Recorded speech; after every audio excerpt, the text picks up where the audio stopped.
CM Punk to AEW confirmed, folks. CM Punk return confirmed. Bloody hell. I'm a little bit drunk, which isn't like, that's not the best thing for a straight edge superstar kind of guy. I've had a few Chicago beers, as a matter of fact, which, you know, is sort of the wrong thing to do, really, for CM Punk. I'm still trying to process this.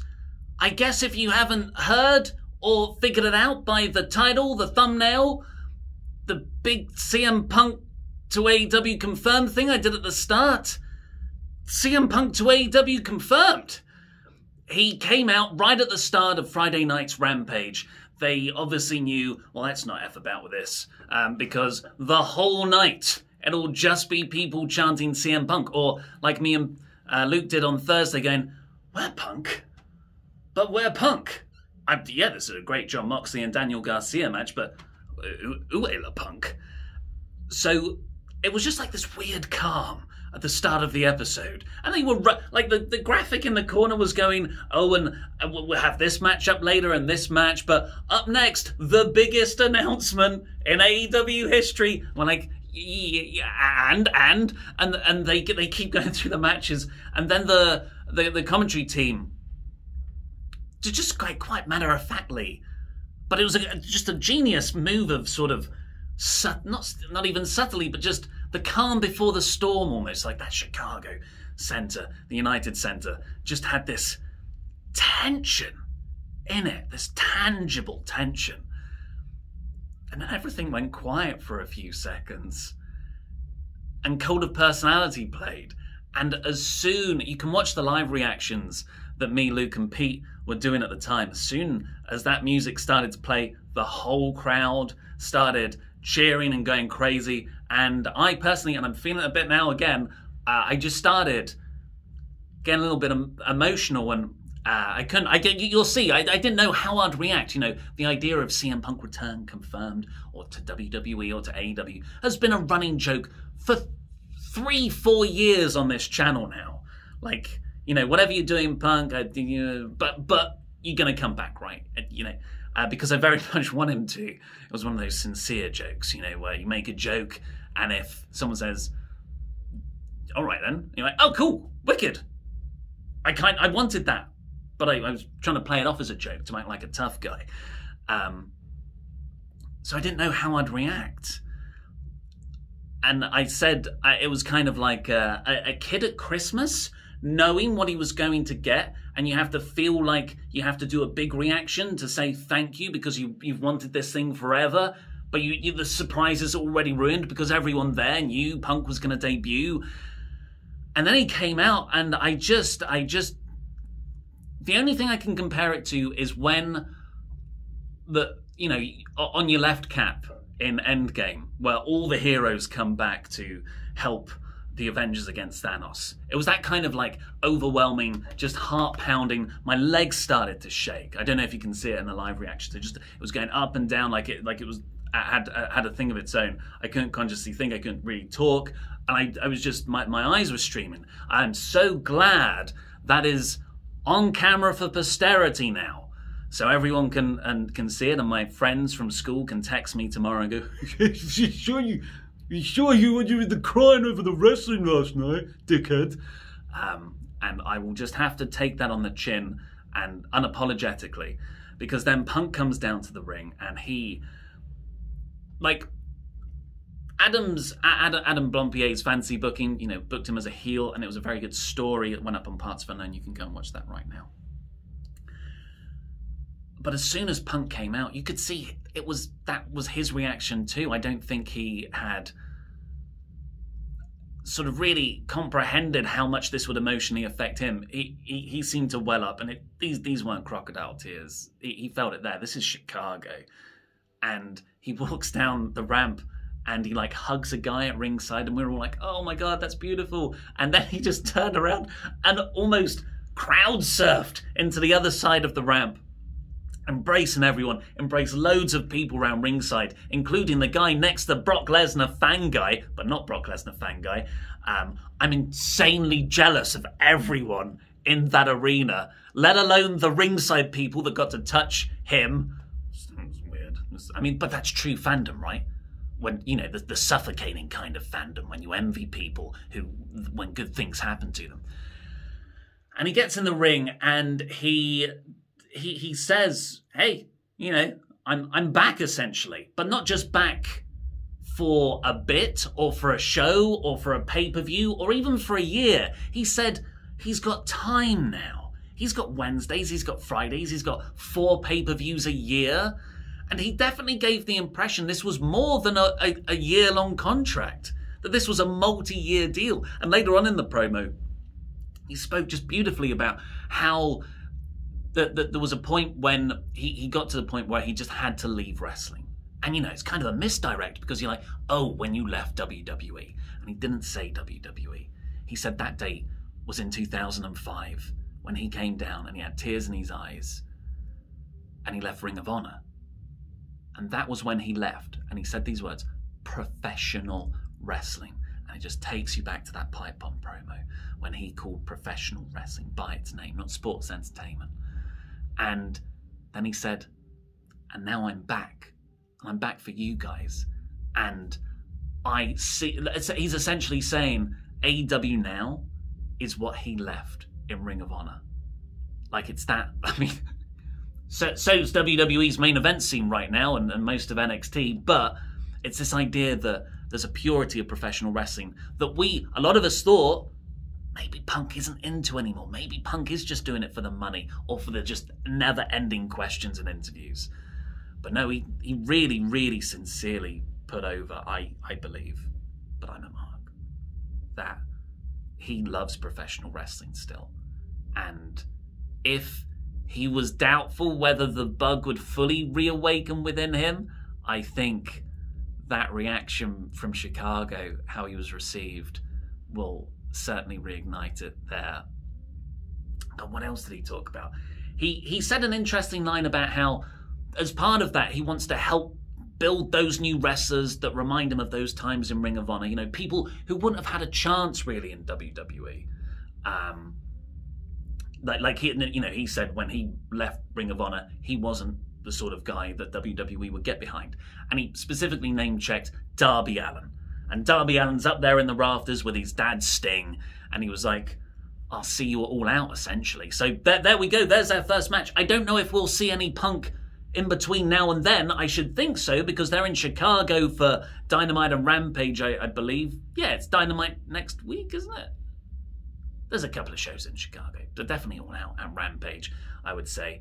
So surely they'll run an angle there. He did hint like, hey, that there's a good and a bad side to this. The good side is, I'm back. Bad side is, we're not going to get into all the stuff you want to get into right now. So surely we're going to get a lot more interviews, shoot promos, whatever, down the line. But right now, it was all about setting up that match with Darby. I'm back. He had this really quite heart-wrenching moment where he said, look, everybody, the last 7 years, I love you all. He didn't say I love you all, I'm putting words in his mouth. I had to do certain things for myself to recover emotionally, to get healthy again, spiritually, all these things, creatively, and I couldn't do that where I was. He never said WWE by name, but of course that's what he's referring to. And he just hopes everyone can understand his decision-making process. And there was like that you could hear like because he never, and I respect him so much for not saying sorry. You know, he was like, just, you know, I hope you know why I had to do it.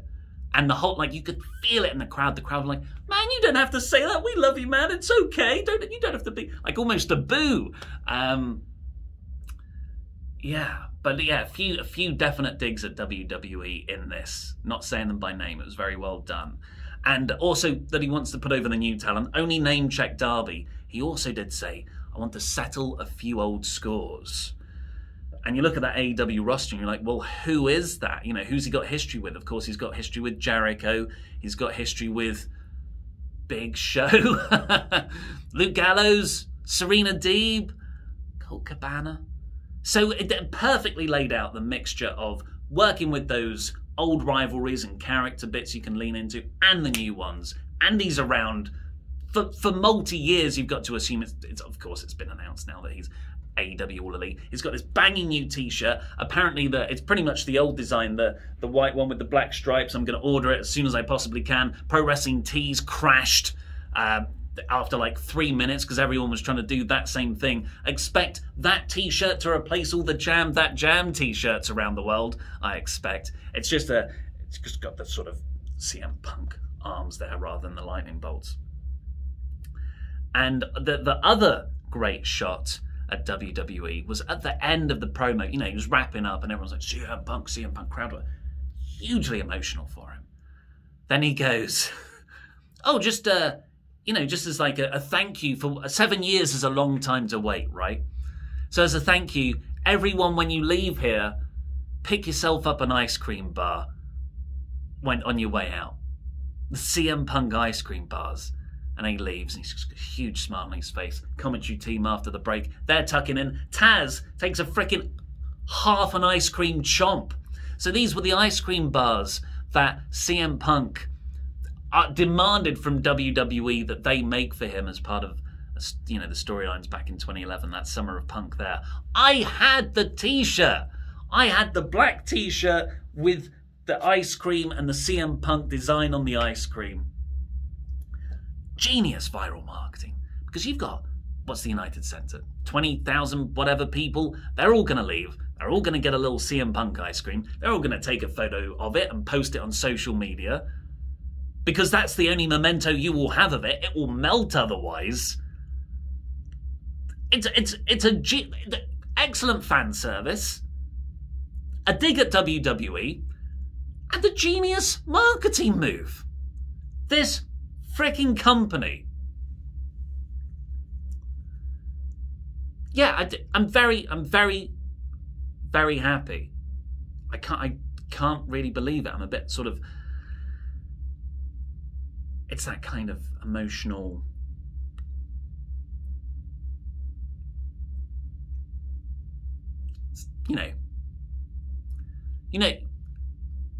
I think for a lot of people who watch this channel, some people are newer.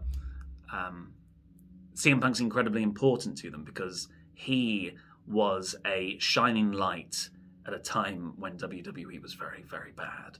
And it was around the time in 2011 when I was near giving up on wrestling. I was watching Ring of Honor, I was going to Progress before it was cool. But, TNA had gone down the pan. WWE was unwatchable. The Nexus had been squashed the previous year. And I was just like, you know what? It's a lot, isn't it? Watching all this wrestling every week. Maybe I should do something else. And Punk happened.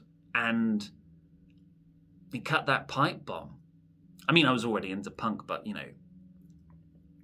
that was when it really, really emotionally resonated. And he saved me. He saved a lot of people. He saved a lot of wrestling fans. And it sounds hyperbole, and but genuinely, if he didn't do that in WWE, I wouldn't be doing this here. I listened, I still do, because we're all wrestling fans. We want to get big and jacked, right? We want to be wrestlers ourselves, or at least look like them. And I would listen to his pipe bomb every time I went to the gym. For years, like 3-4 years. I listen to that pipe bomb promo to this day. If I've got a big thing and I need to psych myself up to it, I listen to that pipe bomb promo pretty much ahead of every single big thing I have to do in my life. And it's a real source of badassery inspiration. And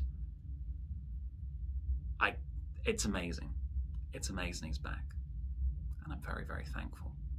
So I guess, please, sorry I've waffled. It's late in the morning. It's 4 a.m. here, and I've had a few, and CM Punk just returned. I hope you'll indulge me. Yeah, sorry, I don't know. how to sign this off. Go watch the video where we did the live reactions. It's probably on screen now. You can click it and you can watch me cry. Wouldn't that be nice? Now I'm going to have to walk around the camera to turn it off. Subscribe, do your thing.